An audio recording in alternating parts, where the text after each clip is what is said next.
있습니다. 오늘 말씀은 하나님께서 우리에게 주신 말씀 마태복음 5장 13절에서 16절입니다. 마태복음 5장 13절에서 16절 제가 읽겠습니다. 너희는 세상의 소금이니 소금이 만일 그 맛을 잃으면 무엇으로 짜게 하리요? 후에는 아무 쓸데없어 다만 밖에 버려져 사람에게 밟힐 뿐이니라. 너희는 세상의 빛이라. 산 위에 있는 동네가 숨겨지지 못할 것이요 사람이 등불을 켜서 말 아래에 두지 아니하고 등경 위에 두나니 이러므로 집안 모든 사람에게 비치느니라. 이같이 너희 빛이 사람 앞에 비치게 하여 그들로 너희 착한 행실을 보고 하늘에 계신 너희 아버지께 영광을 돌리게 하라. 이는 살아계신 하나님의 말씀입니다. 제가 말씀을 전해주실 설교자를 소개하러 나왔는데요. 나오기 전에 잠깐 여쭤봤어요. 어떻게 소개해드릴까요? 그랬더니 알아서 하세요. 제가 아는 거 다 얘기하면 그분 다칩니다. 다 얘기해요? 할까요? 안 돼요. 이분이 담임으로 가시기 때문에. 저보다 먼저 오신 분 아직 2분 남아 계신데 그분들은 안 가시고요. 저 뒤에 오신 분들이 계속 나가세요. 씁쓸합니다. 근데 너무 좋은 건 참 좋은 교회에서 참 좋은 목사님을 모셔가게 됐어요. 그 좋은 목사님이 저희 교회에 계셨던 김래현 목사님이십니다. 나와서 말씀 전해 주실 때 은혜 받으시고 뜨겁게 박수로 환영해 주시기 바랍니다.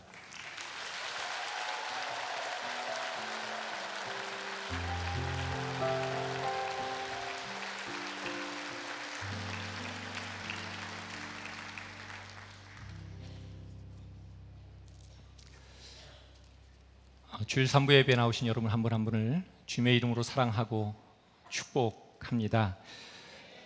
저는 자비동산과 올해 국내 선교 사역을 맡아 섬기고 있었던 김래연 목사입니다. 조금 전에 소개해 주셨던 것처럼 하나님의 부르심이 있어서 또 새로운 부르심의 자리를 향해서 나아갑니다. 여러분 위해서 기도해 주시고요. 또 오늘 마지막 인사 드리는 시간에 하나님께서 또 이렇게 특별한 은혜의 자리에 서게 해주신 것 감사드리고 또 이 자리에 세워주신 담임 목사님, 우리 사랑하는 우리 만나교회 성도 여러분께 다시 한번 감사를 드립니다. 만나교회에서 5년이 조금 안 되는 시간을 사역을 했는데요. 그 시간이 제 목회 인생에 있어서는 정말 귀중한 시간이었습니다.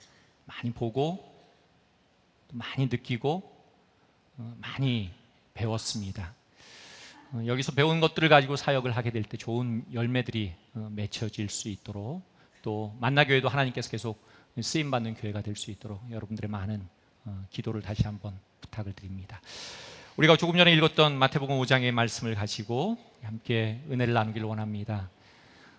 어떤 목사님이요 며칠 동안 깊은 산속에 들어가서 금식 기도를 드리시고 나오게 되었습니다. 며칠 동안 금식을 하셨으니까 배가 고프시잖아요. 근데 이제 산에서 내려오시는데 원두막이 보여서 그 원두막에 들어가서 주인을 기다리는데 주인이 나타나지 않는 거예요. 그래서 일단 내가 좀 먼저 먹고 나중에 계산해야 되겠다 그러고서는 수박밭에 들어가서 수박을 따서 쪼개서 잘라 먹었습니다. 아무리 기다려도 주인이 오지 않아서 본의 아니게 집으로 그냥 돌아오게 되었습니다. 이 졸지에 수박설이자 도둑놈이 된 거죠. 그러고서는 이제 그 다음날 새벽 기도를 인도를 잘 하셨습니다. 그리고 하나님 앞에 무릎 꿇고 기도하는데 하나님 말씀이 묵상이 되어지면서 하나님의 음성이 들려오는 거예요. 내 눈이 범죄하거든 어떻게 해요? 눈을 뽑아버려라, 빼버려라. 하나님, 제가 제 눈이 수박을 봐서 그만 먹고 싶어서 수박을 따먹었습니다. 눈을 빼야 할까요? 계속해서 하나님의 음성이 들려옵니다. 아니, 내 손이 수박을 잘랐으니 내 손을 잘라라. 내 발이 그 수박밭에 들어갔으니까 내 발을 잘라야 되겠다. 내 목으로 수박이 넘어갔으니까 내 목을 잘라야 되겠다. 내 온몸에 그 수박이 흐르고 있으니까 내 피를 뽑아야 되겠다. 이 목사님이 깜짝 놀라면서 하나님, 저는 하나님 없이는 살 수 없는 죄인입니다. 펑펑 울면서 기도하시게 되었다고 합니다. 이 목사님이 금식 기도하신 것보다 남의 수박 따먹고서는 더 큰 은혜를 받았다라고 하는 이야기입니다. 우리가 온전해야 은혜를 잘 받는 것은 아닌 것 같습니다. 사실 이 땅에 온전한 사람은 없죠. 온전한 가정도 없습니다. 온전한 교회도 없습니다. 약점 많고 허물 많은 사람들이 모여서 서로 용서하고 서로 덮어주고 서로 감싸주어야 살 수 있는 곳이 이 세상입니다. 교회도 마찬가지죠. 우리가 좋은 교회 이야기하지만 좋은 교회라고 들어가 보면, 조금 깊이 들어가 보면 그 교회도 여전히 문제가 있습니다. 그러다 보면 무관심하게 되고 냉소주의로 흐르게 되고 또 비판하고 불평하는 불평분자가 되고 맙니다. 우리가 신앙생활을 한다라고 하면서도 이처럼 불행하게 신앙생활을 하고 불행하게 인생살이를 살아가는 사람들이 참 많이 있습니다. 그런데 에베소서 2장 21절과 22절 말씀을 보게 되면 교회에 관한 놀라운 통찰을 우리에게 말씀해 주고 있습니다. 말씀 좀 잠깐 띄워주시겠어요? 오늘 21절과 22절 말씀, 특별히 뒷부분에 보게 되면 21절 뒷부분에 성전이 되어 가고 22절에 함께 지어져 가느니라. 여러분, 교회의 모습을 이야기를 하고 있는데 무슨 말씀인가요? 교회는 진행형이라는 거예요. 아직 완성된 것이 아니고요, 미래의 모습을 그리고 있다는 것입니다. 다시 말해서 이 땅에 아직 완전한 교회는 존재하지 않는다라는 것입니다. 그래서 교회는요, 거룩한 사람들이 모여 있는 곳이 아니고요, 죄인들이 모여서 거룩한 사람으로 변화되어 가는 곳이라는 거예요. 그런 의미에서 교회는요, 천국이 아니고요, 병원입니다. 에베소서가 말하는 교회도 병원의 모습이에요. 교회 안에 아픈 사람들이 많이 있었습니다. 거짓말을 하는 사람들, 다른 사람을 힘들게 하는 사람들, 마음이 아픈 사람들, 교만한 사람들, 입이 가벼워서 걸핏하면 다른 사람들에게 상처를 주는 사람들, 여러 사람들의, 약한 사람들의 모습들이 모여 있었습니다. 그렇기 때문에 교회 안에서요, 여러분, 그런 사람들 만나도 놀라지 말아야 합니다. 왜요? 그게 바로 나 자신의 모습이기 때문에 그렇습니다. 내가 누구를 비판할 겨를이 없어요. 다른 사람을 깎아내리기 전에 내 자신의 모습을 살필 수 있어야 합니다. 여러분, 교회에 대한 생각과 개념을 바꾸시기 바랍니다. 교회는요, 천국이 아니라 병원입니다. 만약에 여러분들이 살아가시다가 이 땅에 산 완전한 교회를 만나시면요, 절대로 그 교회에 등록하시면 안 돼요. 왜냐하면 여러분이 그 교회에 등록하시는 순간 그 교회는 흠이 있고 문제가 있는 교회로 바뀌어질 수 있기 때문입니다. 여러분, 좋은 병원은요, 언제나 많은 환자들이 몰려와서 치료를 경험하는 곳이죠. 병원이 존재하는 이유는 환자들의 병을 치료하기 위해서입니다. 근데 만약에 환자들이 병원을 찾아가서 치료는 받지 못하고 병실만 차지하고 있다고 한다든지, 아니면 병원에 갈 때마다 오히려 병이 점점 더 심해진다라고 한다면 그 병원은 문제가 있는 겁니다. 교회 역시 죄인들이 찾아오는 곳이에요. 그래서 죄인된 우리가 하나님 안에서 치료를 경험하고 변화를 맛봐야 하는 곳입니다. 변화의 과정 가운데 있는 거죠. 여러분, 병원에서도 치료의 과정이 있잖아요. 그 변화의 과정 가운데 있어요. 그래서 중간에 우리가 토막으로 교회를 잘라놓다 보면 거기에 문제가 있는 사람들의 모습이 보입니다. 세상은 그 문제가 있는 우리들의 모습을 보고, 문제가 있는 교회의 모습을 보고 교회 전체가 문제가 있는 것처럼 이야기를 합니다. 근데 여러분, 한번 생각해 보세요. 우리가 병원에서 환자들을 볼 때, 내가 환자가 되어서 입원했을 때 나는 안대를 끼고 있는데 저 사람이 다리가 부러졌어요. 저 사람 다리가 부러졌네, 저 사람 심한 환자야, 우리가 이렇게 따돌림을 하거나 저 사람 잘못됐다라고 이야기하지 않습니다. 나도 환자고 너도 환자이기 때문에 서로 용납합니다. 마찬가지로 교회에서 서로가 서로 간의 연약한 모습들을 가지고 있기에 그것이 잘못된 것이 아니다라고 하는 거예요.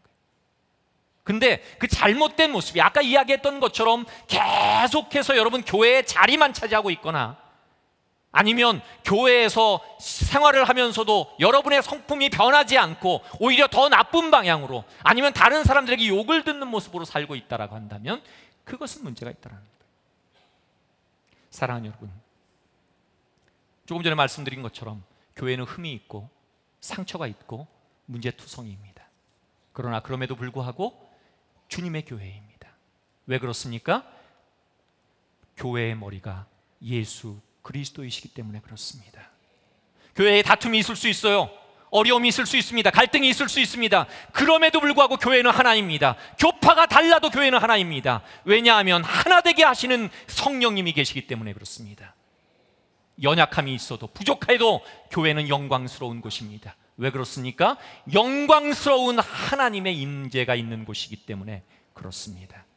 그래서 하나님께서는요, 교회의 허물에도 불구하고, 교회의 연약함에도 불구하고 지난 2000년 동안 이 교회 공동체를 통해 구원의 역사를 이루어 오셨습니다. 그러므로 우리가 세상 앞에 무력한 존재가 되어서는 안 됩니다. 어느 날 새끼 사자가요, 엄마 사자에게 묻습니다. 엄마, 우리는 왜 이렇게 무섭게 생겼어요? 우리는 밀림을 다스리는 밀림의 통치자거든. 엄마, 그러면 우리 발과 발톱은 왜 이렇게 사납게 생겼어요? 우리가 먹잇감을 발견하면 쏜살같이 달려가서 한 번에 낚아채야 하니까. 엄마, 우리의 이빨은 왜 이렇게 날카롭게 생겼어요? 그것은 우리가 먹잇감을 한 번 물면 절대로 놓치지 않아야 하기 때문이지. 새끼 사자가 또다시 엄마에게 묻습니다. 엄마, 그런데 왜 우리는 동물원에서만 놀고 있나요? 사랑하는 여러분, 세상의 한가운데 세워져서 음부의 권세를 정복해야 할 교회가 우리끼리만 모여서 만족하고 교제하는 유람선처럼 변해버리지는 않았는지요.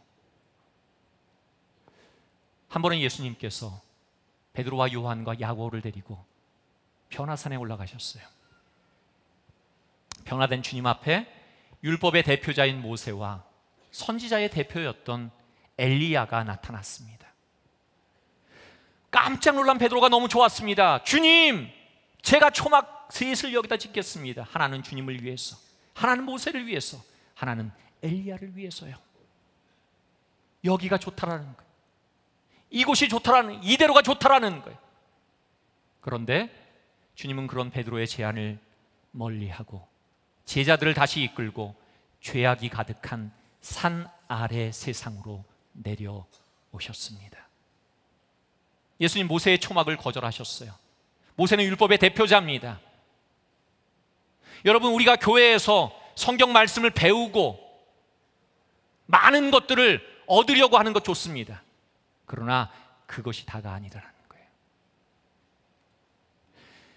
여러분, 예수님 선지자의 대표였던 엘리야의 초막도 거절하셨습니다. 말씀이 여러분 산꼭대기에서 선포되어지는 것, 하나님의 음성이 들려지는 것, 여러분 중요하지만 말씀이 교회 안에서만 머물러 있어서는 안 된다는 거예요. 우리가 그 말씀을 들고 세상으로 나가서 승리의 함성을 외쳐야 한다는 것입니다. 세상의 견고한 진을 파하는 강력한 하나님의 역사가 나타나야 한다는 것입니다. 예수님은 당신 자신을 위한 초막도 거절하셨습니다. 여러분, 오늘날 교회가 무력한 이유는요, 능력의 예수님을 교회 안에만 가두어 놓았기 때문입니다. 예수님은 교회를 사랑하시지만 교회 안에만 머물러 있기를 원하시는 분이 아니에요. 예수님 세상을 사랑하셔서 세상을 구원하시기 위해 하늘 보좌를 버리시고 이 땅에 오르신 분입니다. 예수님께서 나 하나를 구원하신 것, 나 하나로 만족하시기 위함이 아니라 나를 통하여 도시를 정복하고 복음을 전파하기 위함이었습니다. 근데 세상의 사람들은 요즘 이렇게 얘기합니다. 오늘날 교회에는 더 이상 희망이 없다고. 이 세상을 변화시키고 정복하는 교회의 모습에 대한 기대를 잃어버린 지 오래라고 이야기합니다. 네, 여러분에게 다시 한번 묻습니다. 1세기의 로마를 정복했던, 로마를 바꾸어 놓았던 그때 그 초대교회가 오늘 이 땅에 다시 생겨난다라고 한다면 여러분 어떻게 될까요? 여러분, 이 도시가 이 시대를 정복할 수 있는 교회가 될 수 있지 않을까요? 우리가 세상에서 승리할 수 있는 전략은 다른 것이 아닙니다. 또 하나의 교회가 아닙니다. 바로 그 교회입니다. 교회가 교회되면 되지 않겠습니까? 우리 성도들이 성도되면 되지 않겠습니까? 우리 교회가 하나님 찾으시는 바로 그 교회가 되면 되지 않겠습니까? 여러분, 꿈 같은 이야기 같죠? 두고 보세요. 꿈 같은 이야기를 할 때 꿈 같은 이야기가 이루어집니다. 기적 같은 이야기라고요? 여러분, 기적 같은 일처럼 보일지 모르지만 주님께서는 기적이 상식이 되는 교회를 우리를 통하여, 우리 교회를 통하여 보기를 원하십니다.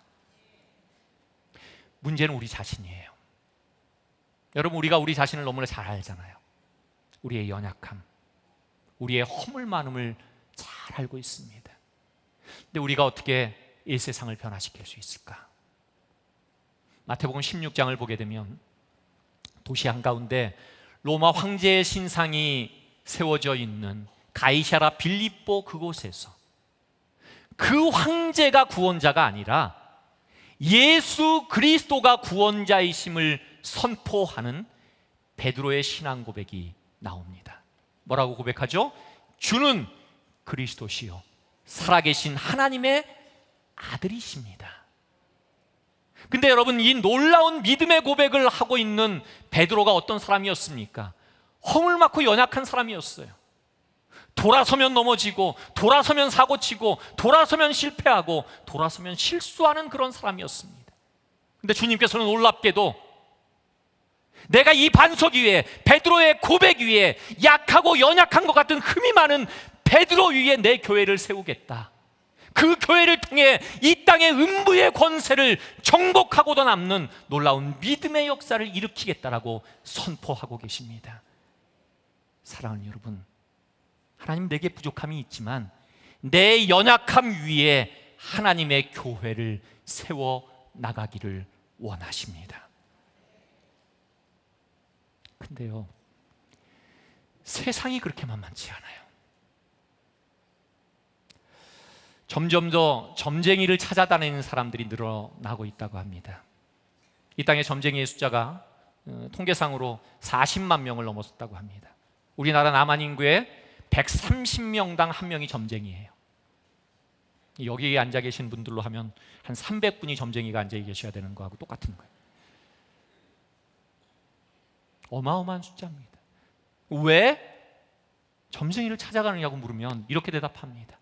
답답해서 견딜 수 없어서 갑니다. 영혼의 불안과 두려움 때문에 점쟁이를 찾아다니는 안타까운 시대가 되고 말았습니다. 또한 우리나라처럼 술 장사가 잘 되는 나라가 없다고 합니다. 한국 사람은 월 평균 수입의 20%를 술값으로 지불하고 있다고 하고요. 1인당 술 소비량이 세계 최고라고 합니다. 술 마시는 분들한테 왜 그렇게 술을 마시냐고 하면 이렇게 대답을 해요. 제정신으로 어떻게 이 험한 세상을 살아갈 수 있습니까? 세상이 이렇게 우리를 술 취하는 사회, 술권하는 사회로 만들고 있습니다. 근데 여러분, 술에도 도수가 있는 거 잘 아시죠? 속으로 대답하세요. 여기서 잘 대답하시면 여러분 문제 있는 분들이에요. 소주가 몇 도죠? 20도. 맥주는 조금 뭐 연한 것도 요새 나왔다 그러는데 보통 평균적으로 12도. 양주는 보통 32도 정도라고 합니다. 그러면 여러분, 이 술을 다 마시면 몇 도가 될까요? 20도, 12도, 32도, 64도인가요? 근데 그거는 정답이 아니에요. 정답은 졸도입니다. 이 술 다 마시면 여러분 뻗어버려요. 필름 끊어져요.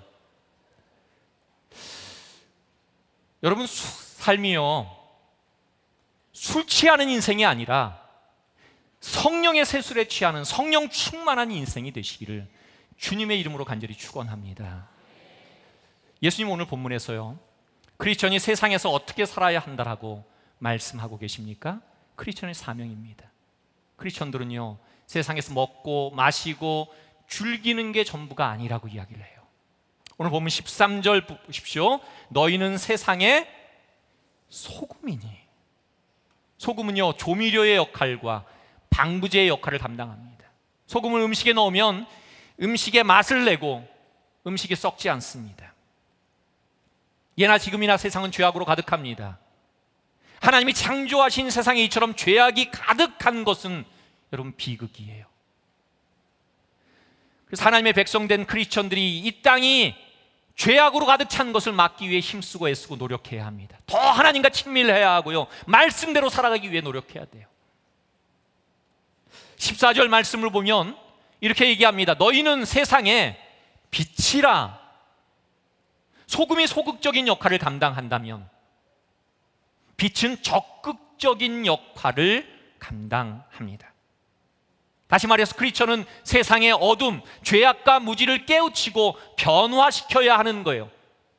세상을 변혁시켜야 한다는 것입니다. 어둠을 물리칠 수 있는 것은 오직 빛밖에 없습니다. 크리스천들은요, 자기가 스스로 빛을 발하는 발광체가 아니고요, 빛을 받아서 반사하는 반사체입니다. 그 빛의 근원은 오직 예수님밖에 없어요. 요한복음 1장 9절은 이렇게 말씀합니다. 참빛 곧 세상에 와서 각 사람에게 비치는 빛이 있었나니. 참빛 예수님입니다. 그 빛이 우리에게 비춰진다라는 거예요. 예수님과 우리가 동행하며 본받을 때 우리가 예수님의 그 빛을 아름다운 모습으로 반사할 수 있습니다. 하나님께서는 당신이 창조하신 이 세상을 교회와 크리스천들에게 맡기셨습니다. 세상을 죄악에서 보호하고 죄악에 물든 것은 고치고 변화시키는 사명을 주셨어요. 세상 사람들이 인정하든 말든 성경은 분명하게 그렇게 말씀합니다. 우리가 원치 않든 원하든 우리는 모두 빛과 소금으로서의 사명을 감당해야 합니다. 근데 오늘날 한국 교회와 크리스천들의 모습을 보면 소금과 빛의 사명을 망각하거나 제대로 감당하지 못하고 있습니다. 소금의 사명을 받았는데 맛을 잃어버린 소금이 되고 말았습니다. 빛의 사명을 받았는데 빛을 잃은 등불이 되어버리고 말았습니다. 여러분 13절 말씀을 다시 한번 보세요. 우리 한번 읽어보겠습니다. 너희는 세상의 소금이니 소금이 만일 그 맛을 잃으면 무엇으로 짜게 하리요? 후에는 아무 쓸데없어 다만 밖에 버리워 사람에게 밟힐 뿐이니라. 고대 팔레스타인 지역의 소금은요, 우리가 지금 먹는 소금과는 다르게요, 바위로 된 암염이었습니다. 그래서 염분이 적고요, 흙이나 불순물이 거기 섞여 있었어요. 그래서 순수한 소금으로 정제한 후에 그 속에 섞여 있던 흙이나 불순물은 이제 버리게 됩니다. 근데 경작지에는 버리지 못해요. 왜냐하면 독한 성분이 아직 남아있기 때문에 밭을 망치게 됩니다. 그래서 길거리에 갖다 버리게 되는데 갖다 버리면 사람 발에 밟히게 된다라는 거예요. 예수님께서는 그런 모습에 빗대서 사명을 망각한 크리스천들을 책망하고 있는 것입니다.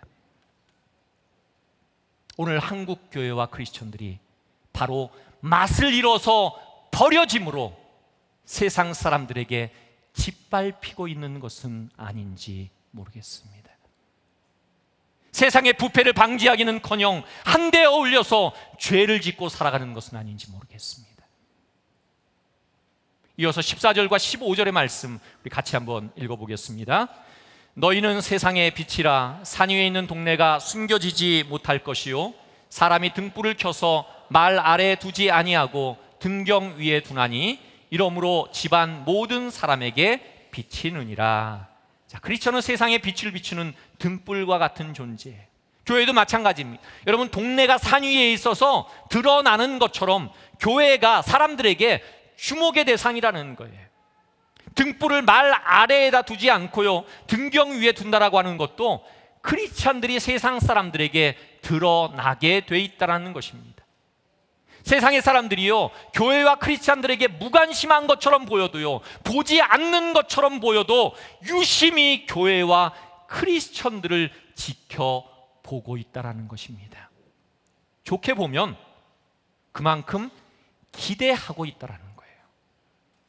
자기들은 세상에서 살면서 죄를 짓고 살아도 너희들만큼은 좀 의롭게 살아주었으면, 거룩하게 살아주었으면 하는 기대가 있다라는 거예요.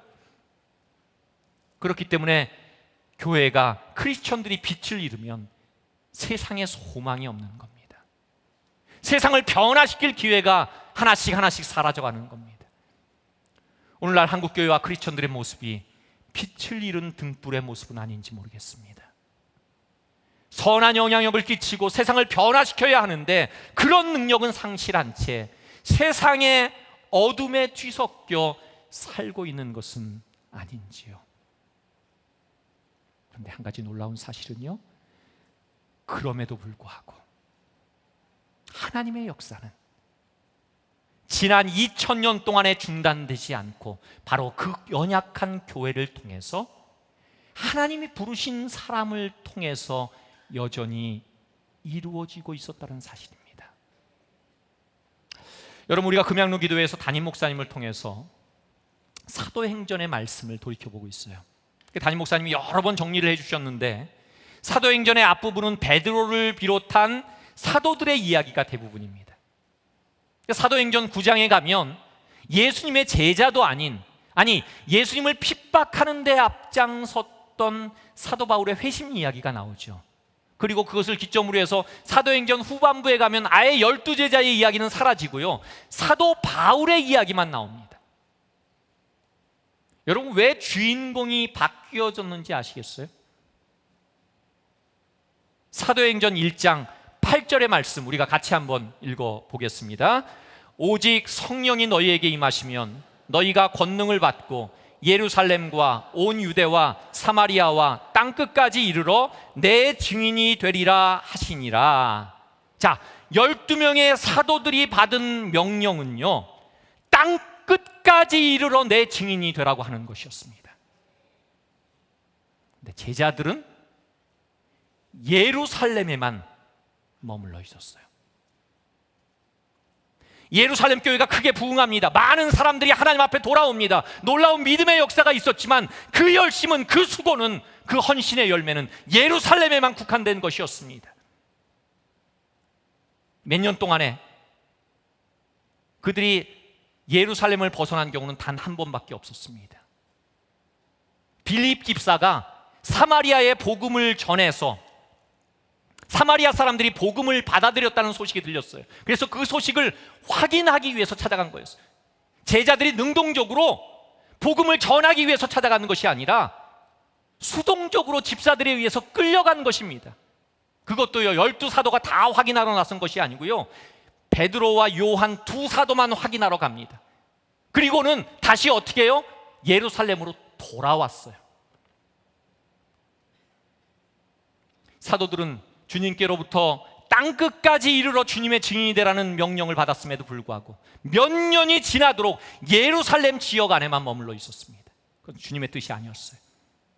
그래서 주님께서 새로 택하신 그릇이 있으니 그 사람이 바로 사도 바울입니다. 사도 바울은 어떻게 합니까? 땅끝까지 이르러 복음을 전하는데 자신의 온 생애를 겁니다. 소아시아를 넘어서서 유럽 땅을 넘어서 무려 그가 다닌 도시가 57개에 그가 그 당시에 제대로 된 교통수단도 없는데 13,000km에 이르는 나라를 돌아다니면서 하나님의 복음을 전합니다. 마침내는 로마 제국의 심장부였던 로마에까지 이르렀습니다. 예수님께서 3년 동안 훈련시키셨던 제자들이 아니라 핍박에 열심이던 사도 바울을 새롭게 부르셔서 하나님이 하나님의 일을 계속해 나가셨던 것입니다. 사랑하는 여러분, 우리가 사명을 잃어버린 동물원의 사자 같은 존재가 되어서는 안 됩니다.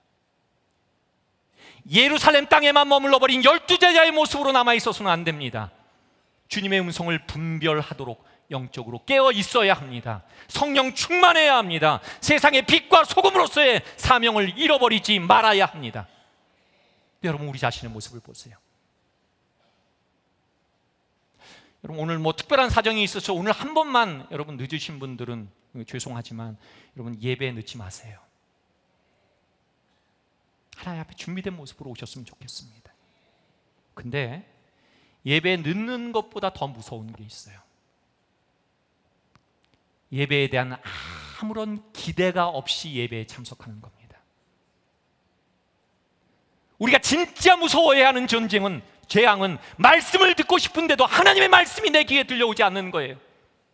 예배를 드려도 감동이 없고 찬송을 불러도 기쁨이 없습니다. 자꾸만 시계만 보게 되고 옆 사람만 쳐다보게 되고, 이것을 통해서 여러분 무슨 열매를 얻을 수 있습니까? 여러분, 내가 왜 성결에 실패합니까? 내가 왜 죄와 손잡고 살아갑니까? 순종하려고 하는 의지가 약하기 때문입니다. 한 가지 예를 들어볼까요? 담배 끊으십시오. 술 끊으십시오. 그리스도인답지 못합니다. 거룩하게 사십시오. 아무리 이야기해도 콧방귀도 안 끼던 사람이 병원에 갔어요. 근데 의사가 당신 담배 끊지 않으면, 당신 술 끊지 않으면 잘못하면 죽습니다. 잘못하면 큰 문제가 생깁니다. 어떻게 해요? 오늘부터 당장 끊어버려요. 무슨 얘기입니까? 끊을 수 있는 의지가 부족한 거예요. 내가 순종하려고 하는 의지가 부족한 거예요. 내가 의지만 있으면 다 할 수 있어요. 죄악 잘라버릴 수 있습니다. 사랑하는 여러분, 이스라엘 백성들이 하나님께서 약속하신 축복의 땅 가나안 땅에 들어가기 전에 요단강을 만났습니다. 이스라엘 백성들이 그 요단강을 어떻게 건넜습니까? 하나님께서 요단강물을 열어주셔서 마른 땅을 건넜어요. 여러분이 축복의 가나안 땅에 들어가기 위해서 여러분 앞길이 마른 땅처럼 열려지기를 원하십니까? 여러분, 끊을 것은 끊어버리고 거절할 것은 거절할 줄 아는 하나님의 거룩한 백성들이 되시기를 주님의 이름으로 간절히 축원합니다. 여러분, 바닷물이요, 저렇게 짜고 썩지 않는 이유는 채 3%도 되지 않는 염분 때문입니다. 오늘 그리스도인들 가운데 3%만이라도, 아니 우리 만나교회 성도들만이라도 죄를 멀리하고 하나님의 거룩하심 앞에서 우리 자신들을 세우기 위해서 힘쓴다면 여러분, 이 나라가 깨끗해질 수 있습니다. 이 나라가 변화될 수 있습니다. 여러분, 우리의 삶이 새로워질 수 있습니다. 여러분, 부모님들이 이 시간을 마음속에 좀 잘 새겨뒀으면 좋겠는 이야기가 하나 있습니다. 솔직히 믿지 않는 여자들하고요, 믿는 여자분들하고 누가 더 아름답죠? 우리 만나교회 교인들 빼고요. 여러분, 믿지 않는 여자들이 아름다워요. 왜 그렇습니까? 이 여자들은 육체에다 많은 시간을 투자합니다. 저희들이 교회에 나와서 하나님 앞에 예배하고 교회에서 하나님 앞에 봉사하는 그 시간에 이 사람들은 육체에 투자해요. 아름다울 수밖에 없습니다. 많은 사람들이 이 아름다움의 덫에 걸려듭니다. 또 어떻게 돼요? 어떤 사람들은 자기 합리화를 위해서요, 나는 믿지 않는 사람들과 결혼해서 그 사람을 전도하겠습니다라고 이야기합니다. 성경에요, 결혼을 하나님의 선교의 도구로 삼으라고 하는 말씀은 없습니다.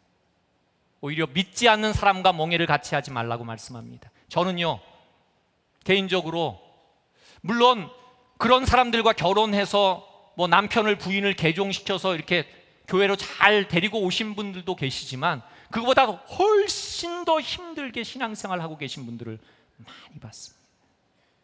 너무 어려워요.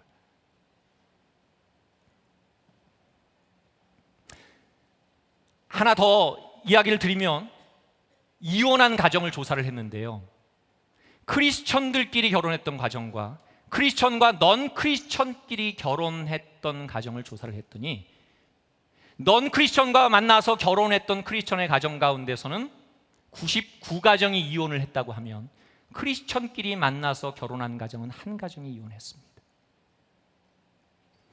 여러분은 여러분의 자녀들의 가정이 어떤 가정이 되길 원하세요? 혹시 자녀들이 지금 결혼 정년기에 있는 분들은 자녀들을 위해서 열심히 기도하세요. 또 자녀들을 여러분 이미 시집장가 보내신 분들은요, 그 자녀의 자녀, 손자들을 위해서 기도하세요. 오랜 시간 기도하는 만큼 하나님께서 여러분 자녀들의 가정 가운데 믿음의 배우자를 세워 주실 것입니다. 여러분, 세상에서 누구를 만나느냐, 누구와 많은 시간을 보내느냐에 따라서 여러분의 삶의 모습이 달라집니다. 밤낮 악인, 죄인, 오만한 자, 이런 부류의 사람들과 만나지 말고요, 하나님을 향한 열정이 있고 하나님 나라에 대한 뜨거운 마음이 있는 사람들과 교제하시기 바랍니다. 내가 무엇을 배우고 무엇을 가까이 하느냐에 따라서 내 삶의 결과가 달라져요. 여러분 생각해 보세요. 연탄을 가까이 하는 사람은요, 아무리 조심하려고 해도 어느새 보면 검은 것이 묻어 있어요. 벼락 맞을 사람과 같이 있다 보면요, 잘못하면 나도 같이 벼락 맞기 쉽습니다. 여러분, 하나님의 뜻에 합한 사람들과 믿음의 교제를 나누세요. 그럼 여러분 5년, 10년 후에 여러분의 인생이 달라질 것입니다. 근데 거기서 그치지 말고 맨날 하나님으로부터 또 믿음의 좋은 멘토들로부터 영향받는데 그치지 말고 여러분이 이제는 그 영향력을 흘려보내는 믿음의 통로로 살아가시기 바랍니다. 여러분, 이론은 이론만으로는 영향이 없어요. 현장으로 나아가야 효력을 발휘하는 겁니다. 거룩이라고 하는 것은요, 골방에 혼자 들어가서 말씀 보고 기도하는 것만이 거룩이 아닙니다. 수도원에 처박혀 있는 것이 거룩이 아니에요. 오히려 세상 속에서 더럽고 어둠이 있는 곳에서 혼자 빛이 되어질 때, 야, 저 사람 거룩하다라고 이야기하는 겁니다. 세상이 다 맛을 잃었을 때 나 혼자라도 소금의 역할을 감당해야 되겠다라고 행동하는 것을 거룩이라고 말하는 것입니다. 거룩이라는 것은 교회 안에서 보여지는 것이 아니라 직장 속에서, 사회 속에서 만들어지고 증명되어지는 것입니다. 제가 이렇게 말씀을 드리면, 저는 아직 회사에서 직급이 낮아서요, 상황과 환경이 여의치 않아서요, 이렇게 말씀하는 분들도 계실지 모르겠어요. 여러분, 그렇게 말하지 마십시오. 다윗이 골리앗을 물리칠 때 잘 훈련되고 쓰임받기에 합당하게 준비되었던 장수가 아니었습니다. 어린 소년이었습니다. 요셉이 하나님과 함께 하심을 보이도록 역사했던 그 장소는요, 요셉이 애굽의 노예로 끌려갔던 장소, 요셉이 감옥의 죄수의 신분으로 갇혀있던 바로 그 장소였습니다. 사도 바울이 로마로 가는 배를 타고 가다가 유라굴로라고 하는 광풍을 만납니다. 그때 사도 바울의 신분은 죄수의 신분으로 로마에 호송 중이었어요. 근데 배가 난파가 되었을 때 사도 바울이 뭐라고 외칩니까? 여러분 걱정하지 마십시오. 여러분의 생명을 하나님께서 보존해 주실 것입니다. 나만 믿고 따르십시오. 죄수의 신분인데 당당하게 하나님의 능력을 선포하는 사람이 되어집니다. 고린도전서 말씀을 통하여 담임 목사님이 우리에게 이야기해 주셨듯이 우리 한 사람 한 사람이 하나님의 거룩한 성전입니다. 하나님의 거룩한 성전으로 살아가십시오. 하나님의 거룩한 성전으로 세상에 영향력을 미치는 사람들이 되십시오. 악한 영이 우리를 집어삼키려고 합니다. 우리를 집어삼키려고 하고요, 우리 자녀들을 집어삼키려고 합니다. 문제는요, 우리를 집어삼키려는 사탄의 세력들이 우리에게 몰려오는데 우리는 느끼지 못하고 있는 거예요. 그냥 되는 대로 살아갑니다. 여러분, 왜 교회가 세상의 영향을 받고 세상으로부터 흔들립니까? 교회가 가지고 있는 고유의 영적인 능력을 상실했기 때문입니다. 교회가 교회되어질 때 세상의 영향을 받는 교회가 아니라 세상에 영향을 주는 교회, 세상에 영향을 주는 성도가 되어질 수 있습니다. 제가 목회를 시작할 때 하나님께서 저에게 주셨던 마음이 있어요. 세상에 그저 그렇고 그런 또 하나의 교회가 아니라 정말 하나님이 기뻐하시는 교회, 건강한 교회를 세웠으면 좋겠다. 그런 간절한 마음을 주셨습니다. 만나교회는 저에게 교회가 이 땅에 소망이라고 하는 사실을 분명하게 각인시켜 주었습니다. 이제는 새로운 부르심의 곳을 향해서 제가 나아갑니다. 제가 나가는 그 새로운 섬김의 곳에서, 여러분이 있는 여러분의 부르심의 현장에서 다른 사람을 살리는, 세상의 소망이 되는 거룩한 발걸음이 이어지기를 간절히 소원합니다. 제 말씀을 정리하고자 합니다. 여러분, 수도관을 보면요, 수도관이 이렇게 땅 밑으로 이렇게 묻혀져 있는데 수도관들이 이음새로 이렇게 연결되어져서 결국은 우리 집에 수도로 나오게 돼 있어요. 근데 수도관을 아무리 잘 연결해도 사실은 틈이 있게 돼 있습니다. 이음새가 있게 돼 있어요. 그러면 그 이음새로 사실은 흙이 흘러 들어와서 우리가 먹는 물의 흙탕물이 나와야 되는데, 우리가 수도를 틀면 깨끗한 물이 나옵니다. 이유가 뭔지 아세요? 수도관 내부의 압력이요, 수도관 외부의 압력보다 강하기 때문에 그래요. 그래서 여러분, 수도관이 이렇게 이음새가 터지면 우리가 종종 분수처럼 이렇게 수도 물줄기가 이렇게 뿜어져 올라오는 것들을 보지 않습니까? 교회도 마찬가지입니다. 교회가 세상과 연결되어진 이음새들이 있습니다. 근데 이음새가 완벽하지 못해서요, 그 이음새들을 통해 세상의 것들이 흘러 들어올 수 있어요. 근데 마찬가지로 우리 안에 하나님의 강력함이 있으면, 영적인 충만함이 있으면, 성령 충만함이 있으면 세상의 영향을 받는 것이 아니라 세상에 영향력을 줄 수 있는 믿음의 성도들, 믿음의 교회가 될 수 있다라고 하는 사실입니다. 하나님 오늘 우리에게 빛과 소금되라 말씀하십니다. 교회 안에서 빛과 소금되라는 것이 아니라 세상의 빛과 소금되라고 말씀하십니다. 사랑하는 여러분, 하나님 안에서 강력해지시기 바랍니다. 그리고 그 강력함을 세상으로 뿜어내는 아름다운 물줄기이 되시길 바랍니다. 여러분들이 세상에 영향력을 미침으로 말미암아 세상을 변화시키는 하나님의 귀한 사명을 잘 감당하는 믿음의 성도들 다 되시기를 주님의 이름으로 간절히 축원합니다. 기도하시겠습니다. 하나님의 거룩한 성전된 우리가 주님의 부르심에 합당한 삶을 살기를 원합니다. 동물원에 갇힌 사자처럼, 예루살렘에만 머물러 있던 12 제자처럼 살아가는 삶이 아니라 세상의 빛과 소금으로서 살아갈 수 있게 하여 주시옵소서. 너희가 세상의 소금이다, 너희가 세상의 빛이다. 흠이 많고 부족함에도 우리를 부르신 주님, 우리를 사용하여 주시옵소서. 예수님의 이름으로 기도합니다. 아멘.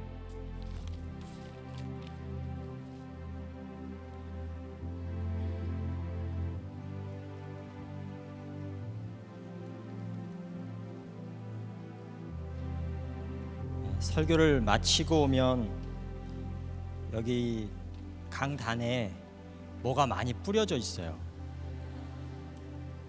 정말 우리들이 꼭 그렇게 살아야 된다는 걸 예수님이 말씀하시는 것처럼 많이 뿜으시면서 얘기를 하셨어요. 세상의 빛과 소금이 돼야 되겠죠. 네, 교회의 빛과 소금이 아니라 세상의 빛과 소금이 되기를 결단하면서 저희들 우리를 사용하셔서 함께 찬양하시겠습니다. 봉헌도 함께 드리겠습니다.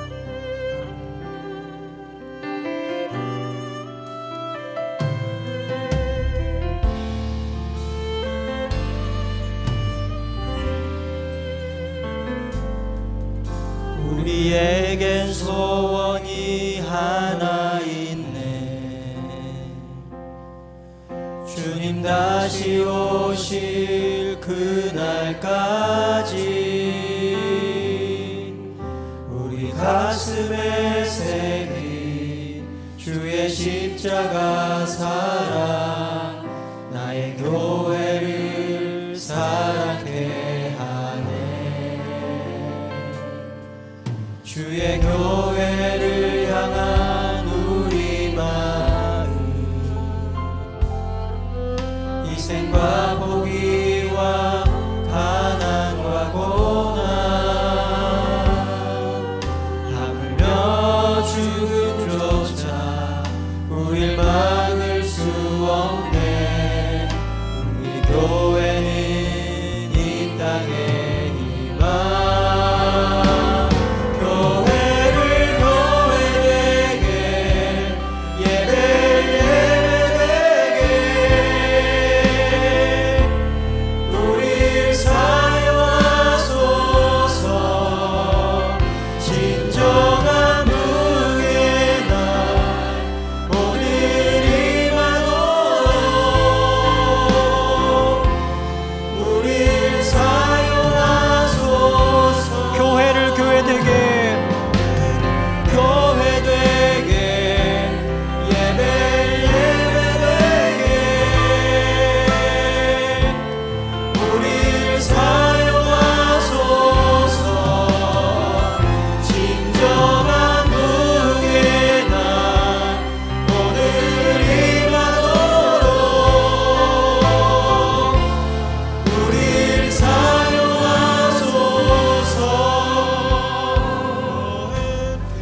감사합니다.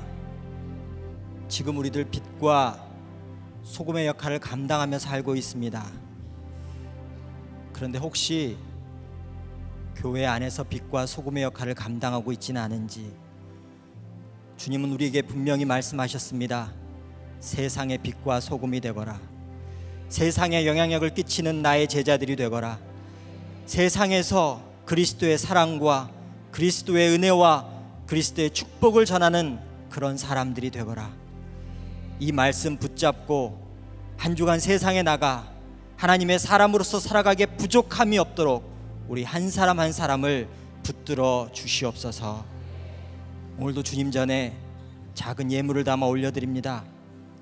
이 예물이 쓰이는 곳마다 주님이 살아 역사하고 계심을, 주님이 사랑이심을, 우리가 그리스도의 제자임을 드러내는 귀한 물질로 쓰임받을 수 있도록 하나님 함께하여 주시옵소서. 지금은 우리 구주 예수 그리스도의 은혜와 하나님 아버지의 무한하신 사랑하심과 성령님의 인도하심이 세상의 빛과 소금이 되기를 원하는 모든 만나의 성도들, 그리고 그 가정들, 그리고 이제 새로운 교회로 나가는 김내연 목사님, 그리고 부임하는 그 교회 위에 이제로부터 영원까지 함께 하시기를 간절히 축원하옵나이다. 아멘.